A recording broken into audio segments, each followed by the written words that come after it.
আসসালামু আলাইকুম। আশার অঙ্গন থেকে আপনাদের সকলকে জানাচ্ছি অনেক অনেক শুভেচ্ছা। আশা করছি সবাই ভালো আছেন। আলহামদুলিল্লাহ আমিও ভালো আছি। এখন সকাল বাজে 11:30। আমরা তো গত পরশুদিন বাসায় ফিরছি। তো যাই হোক, অ্যাজ ইউজুয়াল সকালবেলা, গতকাল তো তার আগের দিনের ভিডিওটা দেওয়া হয়েছে, যেদিন আসছিলাম সেদিনের ভিডিওটা। গতকাল আর ভিডিও ধরা হয় নাই। তো আজকে ভাবলাম যে না, আজকে তো আর মানে কি বলবো, স্টকে ভিডিও নাই, এই জন্য সকালবেলায় শুরু করে দিলাম। আর এই যে মাহিন রেডি হয়ে যাচ্ছে, স্কুলে যাবে। আব্বু রেডি হয়ে গোসল করে যাবে না? আব্বু গোসল করে নাও, সময় হয়ে গেছে। 1:25 না? ও তাহলে দেরি আছে। মাহিনের আবার একটা সপ্তাহে একটা দিন একটু টাইমিংটা করা আছে, পিছানো আছে। তো যাই হোক, ভাবলাম যে আসলে কোথাও থেকে ঘুরে আসলে না, কোনো কাজে বাসায় এসে মানে মন বসে না, কেমন যেন খুব খারাপ লাগে, ভারী ভারী লাগে। ফ্যানগুলোর দিকে তাকাচ্ছি, মানুষ বলবে যে উপরের দিকে তাকাচ্ছে কেন, উপরে ফ্যানগুলো মানে বিছানার চাদর চেঞ্জ করবো, তো এই জন্য দেখতেছি যে কী অবস্থা। তো যেটা বলতেছিলাম, কোথাও থেকে স্বাভাবিকভাবে ঘুরে আসার পরে মনটায় যে চাদর চেঞ্জ করবো সব এলোমেলো করে নিছি। ফ্যানও মুছতে হবে, ফ্যানও ময়লা হয়ে গেছে। আর আমি তো স্বাভাবিকভাবে চাদর চেঞ্জ করার সময় ফ্যান না মুছলে ভাল লাগে না। তো ভাবতেছি যে সব খুলে ফেলি, সব খুলে ফেলতেও মনে হয় যে টায়ার্ড লাগতেছে। আমি যে জার্নি করতে পারি না, আর 2-3 দিন তো 3টা দিন ছিলাম, মোটেও রেস্ট নেওয়া হয় নাই, এই কারণে কেন যেন ভাল লাগতেছে না। আর এই যে সকালবেলা আমার খালা চলে আসছে। খালা হলো কচুরমুখীর সাথে কি দিছো খালা? কচুরমুখীর সাথে আলু, মানে কচুরমুখী ফ্রিজে কেনা আছে, খালা বুঝতে পারে নাই, ভাবছে কচুরমুখী মনে কম হবে, এই জন্য আবার আলু দিচ্ছে খালা। আর এখানে যে ভাত রান্না করা হয়ে গেছে, সকাল 11:30 মাত্র বাজে। আর ফ্রিজে আমি যেদিন আসছিলাম, খালা ডাল এত রান্না করতো, ডাল তো আমার এত লাগে না খালা, মানে খাইতে চায় না যে ছেলে পেলে। আর এই যে সুন্দর করে ডাল রান্না করছে খালা, খুব সুন্দর করে। দেখে আজকে ডালটা খালা ফ্রিজে কিন্তু শসা আর লেবু আছে, কেটে দিও তাহলে। তো যেটা বলতেছিলাম, যে খালা আজকে আমার জন্য করলো কচুরমুখী ভর্তা, ডাল। আর মাহিনের জন্য আম্মা চিকেন রান্না করে দিছে, মিশনের জন্য গরুর গোস, আর হলো কি যেন বলে কচুরমুখী দিয়ে চিংড়ি মাছ। এই 3টা জিনিস আমি আসছি যেদিন, আম্মা তো বরাবরই মানে আমি কোথাও গেলে যে প্রচণ্ড অসুস্থ হয়ে যায়, এটা তো আম্মা জানেই। তো দেখি যে না, আসার সাথে সাথে এই মাহিনকে দিয়ে আম্মা সব রান্না পাঠিয়ে দিছে অলরেডি। মানে পরশুদিন আসছি, আমার গতকাল আজকে মানে মেজর রান্না না করলেও চলবে, মা তো এইটাই। আর আমি যে রান্না বান্নার ক্ষেত্রে একদমই ফেন্সি না, তা তো আম্মা জানে এটা। তো যাই হোক, ওয়াশিং মেশিনে কাপড় মিশন সন্ধ্যায় দিয়ে দিছিল, আজকাল কাপড় চোপড় এ বেলা নাই। এখন চাদর টাদর উঠালে দিব কিনা বুঝতে পারতেছি না, কারণ সকালবেলা বেশ বৃষ্টি ছিল। মিশন স্কুলে যেতে মানে চোখে লাগতেছে, বা আলো রিফ্লেক্ট লাগতেছে, তো মানে চোখে বন্ধ হয়ে আসতেছে। মিশন স্কুলে যেতে বলে যে আম্মু প্রচণ্ড বৃষ্টিতে, বললাম যে না আব্বু, 2-3 দিন অ্যাবসেন্ট করা হয়েছে, আজকে আর কোনো কিছুতে করো না, অমনি চলে যাও। ও প্রায় বাসার সামনে থেকে অটো নিয়ে চলে গেছে। আর মাহিন তো একটু পরে যাবে। আমি এখন আস্তে আস্তে মানে সাহস সঞ্চার করতেছি যে না, কাজগুলো আগে নিয়ে যাই। এই চাদরটা তো সে যাওয়ার আগে থেকে চেঞ্জ করতে চাচ্ছি আজকে, আর এটা যদি আমি রেখে দেই তাহলে আবার মানে চেঞ্জ আর করা হবে না, ভিডিওতে তুলে ফেলি তাহলে ভালো হবে, আর আর চোরামি আসবে না। মানে সে আসার যাওয়ার 3 দিন এগুলো ছিল না আগে। আগে কিন্তু আমার মানে কোনো কাজে কোনো অলসতা কাজ করতো না, ইদানিং মনে হয় বয়স বাড়তেছে তো কাজে কাজে বেশ অলসতা কাজ করে। কোনো কিছু করতে নিলে মনে হয় যে না এখন না তখন, তখন না এখন, এরকম লাগে। তো যাই হোক, সব চাদর টাদর উঠায় যে দিয়ে দিলাম, এটাও খালি করে ফেললাম, আমার রুমটাও মোটামুটি খালি করে ফেলছি। এখন মানে অ্যাজ ইউজুয়াল লাইফে ফিরতে হবে। খুব খারাপ লাগতেছে, কেন জানি না, কাজে ভাল লাগতেছে না, মনে ভাল লাগতেছে না, কিচ্ছু ভাল লাগতেছে না। শরীরটাও যে খুব একটা ভালো তা না, যে চোখ ফুলা ফুলা লাগতেছে। কালকে ওষুধ খাওয়ার পরেও মনে হয় যে 5টা যে বাজে ঘড়িতে, আমি মনে হয় দেখতে পাইছি যে 5টা পর্যন্ত আমি দেখছি যে 5টা বাজে, এ পর্যন্ত ঘুম হয় নাই। তো যাই হোক, এটা বলে আর লাভ নাই, শরীর থাকলে সমস্যা করবেই, মন থাকলে মন খারাপ হবেই, সংসার থাকলে কাজ থাকবে, এটা তো স্বাভাবিক। তো যাই হোক, সকালটা না হয় বিসমিল্লাহ বলে শুরু করে দিই। একদম 3টা, দেখতে দেখতে 3টা বেজে গেল। সকালবেলার খাওয়া মানে চাদরটা চেঞ্জ করে ফেলছে অলরেডি, যদিও বালিশের কভার চেঞ্জ করার ধৈর্য ছিল না। তো যেটা বলতেছিলাম, এসিটা অন করে গোসলে চলে যাব। সকালবেলার খালাটা যাওয়ার আগেই মানে পরের খালাটা ফোন করছে, তার জ্বর আসতে পারবে না। মনটা একটু খারাপ হলো, 3-4 দিন ছুটি কাটাইছে, তারপর এখন যদি আবার জ্বর আসে, মানে কিছু করার নাই আসলে। কিছু কিছু সময় কোনো কিছু বলার মানুষের ভাষা থাকে না, মানে কি বলবো, মানে কথা বলার ইয়াটা হারায় ফেলে। ইদানিং আমি যেন কেমন হয়ে গেছি, কথা খালি আটকে আটকে আসে। তো যাই হোক মোটামুটি ঘর বাড়ি গোছানো শেষ। খুব যে ডিপ ক্লিন করতে পারছি তা না, যতটুকু মনে দেওয়া ছিল ততটুকু পারি নাই, কিন্তু তারপরেও যতটুকু না করলে না ততটুকু করে ফেলছি। টেবিলটা আমার কাছে না একদম একঘেয়েমি মনে হচ্ছে। রান্নারটা যে পারবো সেটাও পারা হচ্ছে না। আর একটা অঘটন ঘটে গেল, সেটা হলো গ্লাসটা তো বেশি দিন হলো কিনি নাই, কিন্তু ওই যে মাজার সময় হাত থেকে কেন যেন এটা খুলে গেল। ইদানিং দেখা যায় যে মগের চেয়ে ওরা ভার করে বেশি, এই কারণে এরকম হয়। তো যাই হোক, এটা আপাতত এখানে থাকুক, আর একটা কিনে এটা বাতিল করতে হবে। এই হলো অবস্থা। কি যেন বলে, ওভেনের ভিতরে ক্লিন করতে হবে, কিন্তু আজকে এত সময় নাই। যে সময়টুকু আছে অলরেডি আমার নামাজ কায়জা হয়ে গেছে। এই মানে এখানে সেখানে একটুখানি এলোমেলো দেখলে আর ভাল লাগে না। আর এই যে ড্রয়িং রুমটা, আমি যে সব সময় বলি যে ড্রয়িং রুম এলোমেলো থাকলেই গেস্ট আসে, একদম জাস্ট ড্রয়িং রুমের চাদরটা সকালবেলা উঠাইছি, ফ্যানটা মশার আগেই দেখি যে দুজন আমার একটা পরিচিত আপা আর সাথে তার ছেলে চলে আসছে। এই হলো পরিস্থিতি, মানে মুখে যেটা মনে যেটা বিশ্বাস করি সেটাই দেখা যায় যে কোনো না কোনোভাবে হয়ে যায়। এই হলো অবস্থা। তো যাই হোক, চাদরটা শেষ পর্যন্ত চেঞ্জ করে দিলাম। আর অলরেডি যেগুলো চেঞ্জ করছিলাম সেগুলো সব ধুয়ে টুয়ে করে দিছি। এখানকার রান্নারটাও অনেক দিন একটা পাড়া ছিল, সেটাও আবার একটু তুলে টুলে মোটামুটি ক্লিন করছে। যদিও এই শোকেসটা সব কিছু বের করে আবার একটু ধোয়া মোছা করতে হবে, ঘোলা ঘোলা হয়ে গেছে, কিন্তু কখন যে করি সেটা সময়টা বুঝতে পারতেছি না।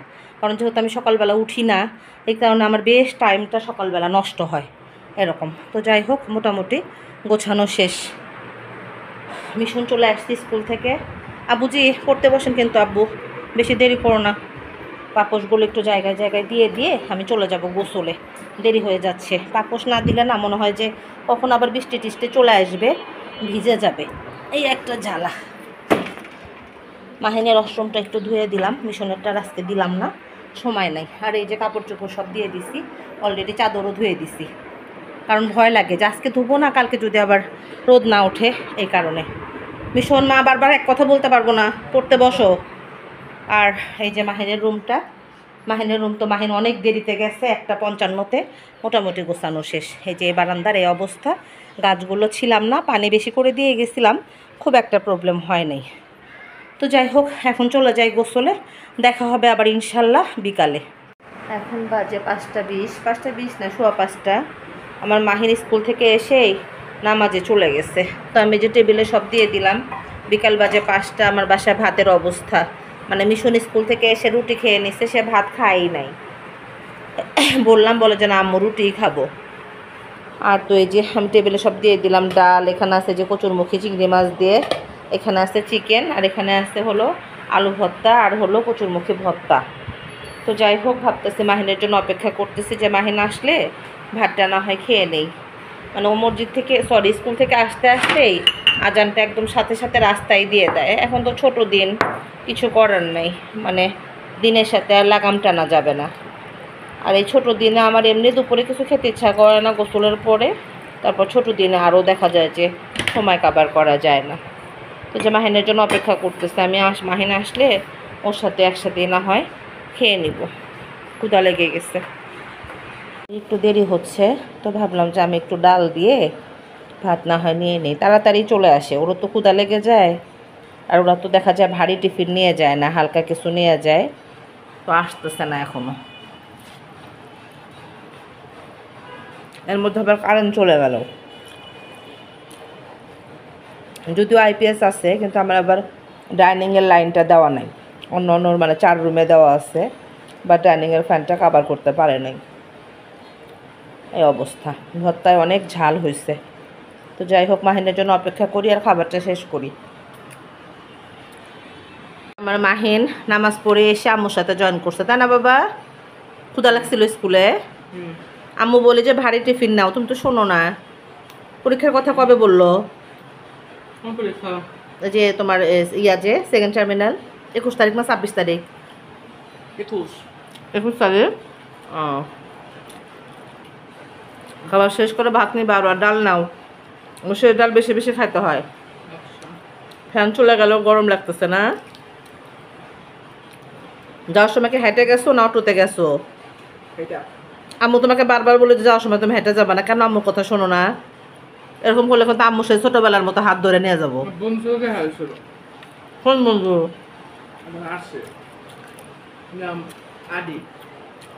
অফিসে নিয়ে যাবা। যাওয়ার সময় কোনোভাবে হেঁটে যাওয়া যাবে না, কারণ গরমের সময় তুমি ঘেমে অস্থির হয়ে যাবা। তুমি আম্মুর একটা কথাও ইদানিং শোনো না মাহিন। আমি ছোটবেলার মতো যে ব্যাগ কাঁধে নিয়ে হাত ধরে ধরে নিয়ে যাবো নি, তখন ভালো হবে নি। তোমার জন্য এটাই দরকার।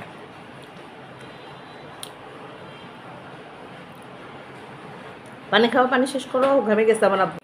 তোমরা আজকের নামাজের পরে ভাত টাত খাওয়া শেষ করেই মাহিন বলতেছে আম্মু চা দাও। তো বললাম যে আচ্ছা ঠিক আছে, তাহলে চা মনে হয় বানাই। আর দেখা যায় যে শীতের দিন তো দিন ছোট, সন্ধ্যার পরে যদি চা খাই তাহলে আরও মানে এমনিতেও ঘুম ধরতে চায় না, আরও ঘুম ধরে না এরকম। তো ওই যে বাইরে কাপড় চোপড়গুলো এখনও আছে, উঠাই নাই। আজকে তো একদম গোসল করতে করতে আমার 3টা পার হয়ে গেছিলো, মানে গোসল করে বের হয়েছে তখন চা অলরেডি শেষ হয়ে গেছে। কাপটা রেখে আসি, মানে গোসল করে বের হয়েছি তখন দেখি যে 3:30 বাজে। খুব বাজে অবস্থা। এখান থেকে না রান্নাঘর দিয়ে বাতাস আসতেছে। লাইটার দিলাম না, মানে ইয়াগুলো কি যেন বলে, বোতলগুলো ভরতে হবে। এত পানি লাগে ইদানিং, সংসার মনে হয় বড় হয়ে গেছে। তো মানে এই ইয়ার পরে দুপুরবেলা শুয়ে থেকে খবর দেখতে দেখতে যমুনা টিভিতে একটা নিউজ সামনে আসলো। সেটা হলো আমার আম্মার কাজিন সিস্টার মনে হয়, হ্যাঁ আমার কাজিন সিস্টার, ওনার ছেলে আব্দুল্লাহিল কাফি মনে হয়, আমাদের যদি মানে আমি ভুল না করে থাকি। জাস্ট মানে খবরটা আমি বারবার শোনার পরেই আমার কাছে না ভালো লাগতেছে না, মনে হচ্ছে আল্লাহ খবরটা যেন ঠিক না হয়। আমি অনেক দিন আগে হয়তো নামটা শুনছিলাম, মনে হচ্ছে যে ওই ভাইটা মনে হয় আশুলিয়াতে এসপি ছিলেন মনে হয়, মেবি আমি যদি ভুল না করি। খবরে যেরকম শুনলাম, এই তো বিমানবন্দর থেকে গতকাল রাতে আটক হয়েছে। তো শুনে না মনটা খুব খারাপ লাগতেছে, খালার কথা খুব মনে পড়তেছে। আমরা আসলে চাকরি বাকরি করতে গেলে বা রাজনীতি করতে গেলে বা কি বলবো, সরকারি যে সমস্ত কর্মচারী কর্মকর্তা থাকে তারা তো আসলে মনের অজান্তে হোক বা ইচ্ছায় হোক অনিচ্ছায় হোক অনেক সময় অনেক রকম আচরণ বা কত সময় মানে বেশি করে ফেলে, কত সময় যেটা না করলেও চলতো সেটাও করে ফেলে। এই হলো অবস্থা। তো কতটুকু কী করছে সেটা জানি না। উনি আশুলিয়ার এসপি ছিলেন। এই তো গতকাল রাতটা আমি এখনও কনফার্ম না, আমি কিন্তু আন্দাজে বলতেছি। বাস নামটা শুনে আর চেহারাটা দেখে কেন যেন আমার কাছে, আমি বেশ ছোটোবেলায় দেখছিলাম, এই মানে কনফিউশন কাজ করতেছে যে আসলে মানে কি।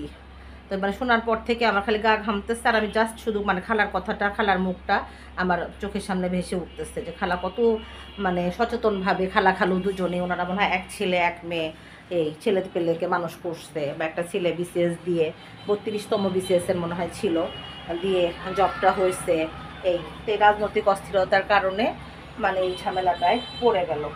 তো যাই হোক, খালার জন্য দোয়া করা ছাড়া আর কোনো কিছু করার নাই। আমরা যত কিছুই বলি না কেন, যত অপরাধী মানুষ হোক না কেন, বাবা মার কাছে তো মানে সন্তান কখনো অপরাধী হয় না, তাই না? এই আজকে ওই জায়গাটা যদি আমার সন্তান হয়তো আমারও একই রকম খারাপ লাগতো।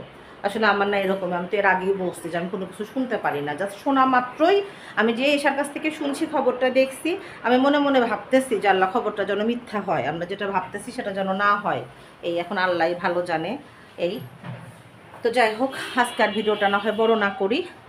সন্ধ্যার পরে মাগরিবের পর ভালো লাগলে হাঁটতে যাব, না লাগলে আর যাবো না। অলরেডি আমার একদম মনে হয় গরমের দিনটা গেলে আমি বাঁচি। গরম গরম আমার আর ভালো লাগতেছে না। আর এখন তো আবার 7টা দিন ছোট হয়ে যাবে। এই হলো অবস্থা। বড় ছেলে গেছে নিচে, ও একটু বন্ধুদের সাথে খেলে মাগরিবের নামাজ পড়ে বাসায় ফিরবে। আর ছোটোটা তো ফিরছে, আজকে থেকে মনে হয় ম্যাম আসবে। তো যাই হোক, আমিও না হয় আজকে বিদায় নিয়ে নেই। আজকে আমারও প্রেশারটা বেশি পড়ে গেছিলো, কারণ ফ্যান ট্যানগুলো ডিপ ক্লিন করতে পারি নাই। ডিপ ক্লিন মানে তো আমি 2-3 বার করে মুছতে ওটাকে বলি, আজকে জাস্ট একবার করেই কোনো রকম জাস্ট পরিষ্কার করা হয়েছে। তো যাই হোক, মনটা খারাপ মন নিয়ে, মানে কি বলবো, দুশ্চিন্তাগ্রস্ত একটা মন নিয়ে দেখি খবরটা নেওয়া যায় কিনা আম্মার কাছ থেকে বা মানে কারোর কাছ থেকে। এই তবে কারো কোনো মারই যেন কোনো দুঃসংবাদ যেন না আসে। আজকের রাতটা বা গতকালের রাতটা মনে হয় এই ফ্যামিলির জন্য কতটা না ভারী হবে আল্লাহই জানে। তো যাই হোক, আজ এই পর্যন্তই। সবাই ভালো থাকবেন, সুস্থ থাকবেন, আশার অঙ্গনের সঙ্গে থাকবেন। আমার চ্যানেলটি সাবস্ক্রাইব করবেন, গঠনমূলক সমালোচনা করবেন। আল্লাহ হাফেজ।